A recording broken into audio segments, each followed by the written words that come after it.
నమస్తే. ఈరోజు రాష్ట్ర వ్యాప్తంగా వైఎస్ఆర్ కాంగ్రెస్ పార్టీ పిలుపు మేరకు 175 నియోజకవర్గాల్లోనూ వెన్నుపోటు దినం చాలా ఘనంగా నిర్వహించారు వైఎస్ఆర్ కాంగ్రెస్ పార్టీ కార్యకర్తలు, ప్రజలు కలిసి. నారా చంద్రబాబు నాయుడు గారి నాయకత్వంలో కూటమి ప్రభుత్వం అధికారంలోకి వచ్చి ఈ రోజుకి సంవత్సరం అవుతున్న సందర్భంలో వారు ఇచ్చినటువంటి హామీలను నెరవేర్చనందుకు ఆంధ్ర రాష్ట్ర ప్రజానీకాన్ని వెన్నుపోటు పొడిచారు చంద్రబాబు నాయుడు గారు అనే ఉద్దేశంతో ఈరోజు నిరసన ప్రదర్శనకు పిలుపునివ్వటం, అది అద్భుతంగా జరగటం. చంద్రబాబు నాయుడు గారు మొన్న తలపెట్టి నిర్వహించినటువంటి మహానాడు ఈ వెన్నుపోటు దినం జరిగిన తీరుకి వెలవెలపోయే విధంగా ఉంది అని సర్వత్రా వినిపిస్తున్నటువంటి అంశం. సరే, ఆ విషయం గురించి నేను తర్వాత మాట్లాడతాను. కానీ ప్రధానంగా ఒక విషయం గురించి మీతో షేర్ చేసుకోవాలని ఈ వీడియో చేస్తున్నాను. అదేంటంటే, ఈ రోజున గుంటూరులో జరిగినటువంటి వెన్నుపోటు దినాన్ని పురస్కరించుకొని ఒకానొక సందర్భంలో పోలీసు అధికారికి నాకు మధ్యన జరిగినటువంటి ఘర్షణ వాతావరణం రాష్ట్ర వ్యాప్తంగా వైరల్ అయింది. యూట్యూబ్లో ఎక్కడ చూసినా అదే వస్తుంది, ఇన్స్టాగ్రామ్లోనూ అదేవిధంగా ఫేస్బుక్లో కూడా దాన్ని పోస్ట్ చేస్తున్నారు. నాకు అనుకూలస్తులేమో రాంబాబు గారు రెచ్చిపోయారు, పోలీసుల్ని నివారించే విధంగా మాట్లాడారు అని పెడుతున్నారు. మనకు వ్యతిరేకులేమో ఆ పోలీసు అధికారి నన్ను కంట్రోల్ చేయడానికి నన్ను అనేక విధాలుగా మాట్లాడనేటువంటి ప్రచారం కూడా చేస్తున్నారు. ఏది ఏమైనా ఆ జరిగినటువంటి ఘర్షణ అనండి, వాదన అనండి, నేను మీకు చెప్పవలసినటువంటి బాధ్యత ఉన్నది అనే ఉద్దేశంతో నేను ఈ వీడియో చేస్తున్నాను.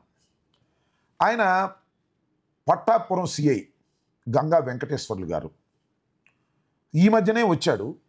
ప్రత్యేకంగా వచ్చాడని కూడా నేను ఈ సందర్భంగా చెప్పదలుచుకున్నాను. పట్టాపురం పోలీస్ స్టేషను నా ఇంటి పరిధిలోనిది. నేను ఏదైనా కంప్లైంట్ ఇవ్వాలి అంటే పట్టాపురం పోలీస్ స్టేషన్లోనే ఇవ్వాలి. నేను ఇంతకుముందు 5 కంప్లైంట్స్ని, సోషల్ మీడియాకు సంబంధించినటువంటి కంప్లైంట్స్ని ఈ పట్టాపురం పోలీస్ స్టేషన్లో ఇవ్వటం జరిగింది. అవి రిజిస్టర్ చేయలేదు. ఆ తర్వాత నేను న్యాయస్థానానికి వెళ్ళి రిట్ ఆఫ్ మ్యాండమస్ ఫైల్ చేశాను. రిట్ ఆఫ్ మ్యాండమస్ ఫైల్ చేసిన తర్వాత 4 కేసులు రిజిస్టర్ చేశారు. ఒక కేసు మాత్రం రిజిస్టర్ చేయలేదు. అది ఏమిటంటే, అది నేను లోకేష్ గారి మీద ఇచ్చినటువంటి కంప్లైంట్. అది ఇంకా హైకోర్టులో ఇంకా విచారణలో ఉంది. దాని మీద ఇంకా తేలవలసినటువంటి అవసరం ఉంది. ఇది ఒక అంశం. రెండవది ఏంటంటే, ఈ మధ్యనే 2 కంప్లైంట్స్ నేను ఇచ్చాను. ఒకటి కెరాక్ ఆర్పి మీద, 2 వైఎస్ఆర్ కాంగ్రెస్ పార్టీ కండువా వేసుకొని మాట్లాడుతూ ఉంటాడు చూసారా, వైఎస్ఆర్ కాంగ్రెస్ పార్టీకి నాది అన్నట్టుగా ఆయన మీద. ఈ 2 కంప్లైంట్స్ కూడా అక్కడ పెండింగ్లో ఉన్నాయి.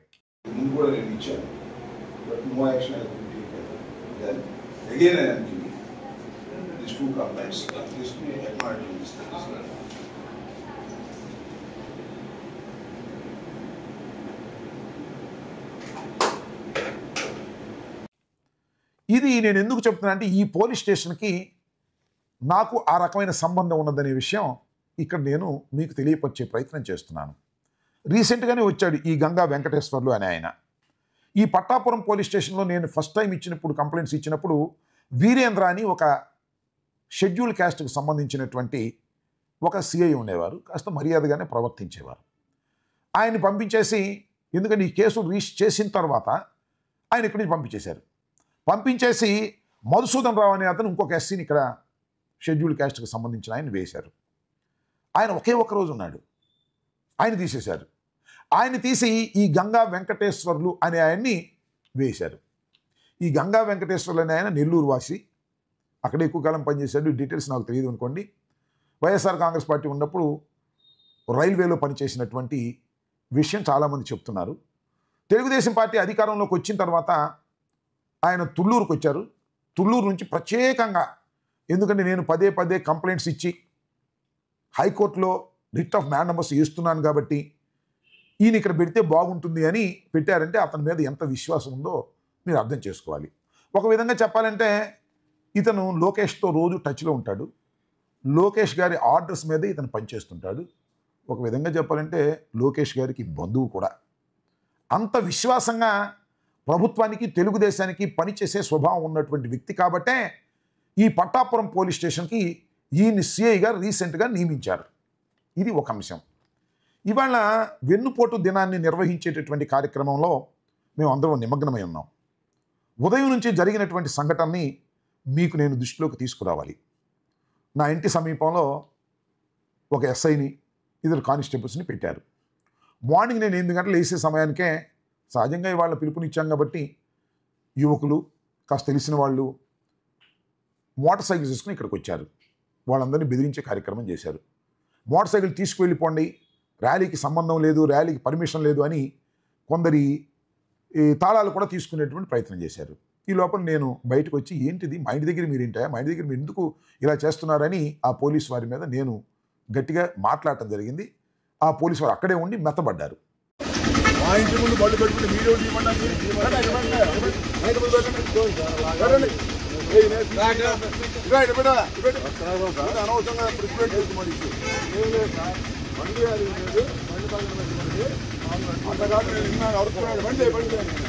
ఈ లోపల 200-300 మంది నా దగ్గరికి వచ్చారు.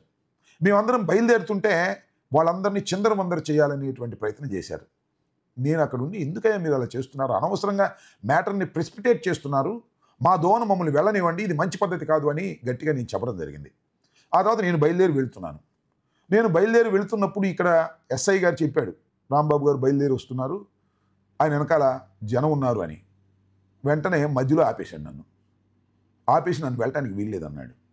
ఎవరో నువ్వు ఆపడానికని. అది ప్రారంభమైన విషయం. అక్కడ నుంచి అతను ఇష్టం వచ్చినట్టుగా రెచ్చిపోయాడు. ఆ విషయంలో నేను కూడా రెచ్చిపోవాల్సినటువంటి అనివార్యమైన పరిస్థితి ఏర్పడింది.